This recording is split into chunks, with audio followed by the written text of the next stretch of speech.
पुढची मोठी बातमी जाणून घेऊयात। विधानसभेच्या सभागृहामध्ये ऑनलाईन रमी खेळणाऱ्या कृषी मंत्री माणिकराव कोकाटे यांची खुर्ची तर वाचली आहे, पण त्यांना कृषी खात्यावरती मात्र पाणीच सोडावं लागलंय। कोकाटे यांचं कृषी खातं हे दत्ता भरणे यांना मिळालं, तर भरणे यांचं क्रीडा आणि युवक कल्याण खातं कोकाटे यांना देण्यात आलं। राजीनामा घेण्याच्या ऐवजी केवळ खाते बदल केल्यामुळे विरोधकांनी पुन्हा एकदा टीकेची झोड उठवली।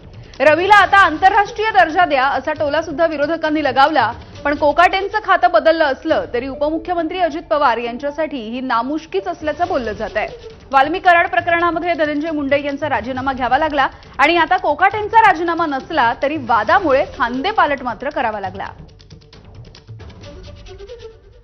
राज्याचे मुख्यमंत्री माननीय नामदार देवेंद्रजी फडणवीस, राज्याचे उपमुख्यमंत्री माननीय नामदार एकनाथजी शिंदे साहेब आणि माझे नेते आणि राष्ट्रवादी काँग्रेस पक्षाचे राष्ट्रीय अध्यक्ष, राज्याचे उपमुख्यमंत्री वित्त आणि नियोजन मंत्री माननीय नामदार अजितदादा पवार साहेब यांनी जो निर्णय घेतला तो निर्णय मला मान्य आहे आणि त्या निर्णयाप्रमाणे माझी वाटचाल पुढे सुरू राहणार आहे।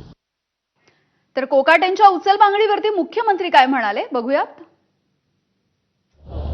अजितदादा पवार आणि आमचे दुसरे उपमुख्यमंत्री एकनाथराव शिंदे आम्ही सगळ्यांनी चर्चा केली आणि चर्चेअंती हा निर्णय घेतलेला आहे आणि म्हणून त्यांचं खातं हे बदललेलं आहे, त्यांना दुसरं खातं दिलं आहे आणि कृषी खातं हे मामा भरणेंना देण्यात आले।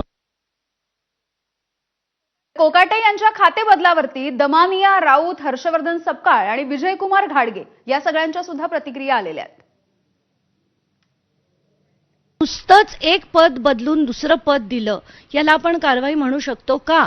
आणि खरं क्रीडा विभाग जो त्यांच्याकडे दिला गेला, 2 वर्षात हा व्यक्ती 70 वर्षाचा होणार आहे, क्रीडा मंत्रीपद यांना देऊन यांना युवकांचा किंवा क्रीडा या गोष्टीशी यांचा संबंध काय?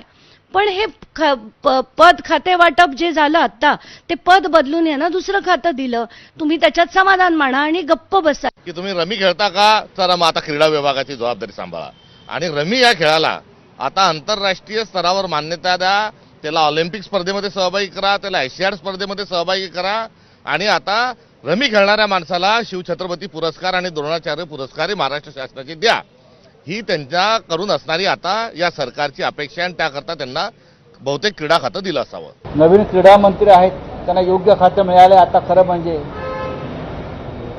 योग्य व्यक्तीला योग्य खातं आता मिळालेलं आहे खरं का खेळण्याचं। हे आहेत बार काउन्सिलचे अध्यक्ष आहेत, मंत्रिमंडळामध्ये रिशफल होईल, यापेक्षा वेगळं घडण्याची मला काही आवश्यकता वाटत नाही। शेवटी राज्य सरकारमध्ये जर असे चुकीचे लोक राहतील तर लोक रस्त्यावर उतरणार आहेत, जाब तुम्हाला विचारणार आहेत। परंतु आता काल जी रात्री तुम्ही ही घटना घडवून आणली आहे किंवा कृषी खातं काढले, क्रीडा खातं दिलंय, याच्याबद्दल राज्याच्या जनतेत मनात राग आहे ना। चुकीच्या लोकांना पोचतात तर राज्यातली जनता तुम्हाला प्रश्न विचारणार आहे आणि तुम्हाला त्याचं स्पष्टीकरण सरकार म्हणून अजितदादा असतील आणि राज्याचे मुख्यमंत्री असतील यांनी स्पष्टीकरण दिलंच पाहिजे।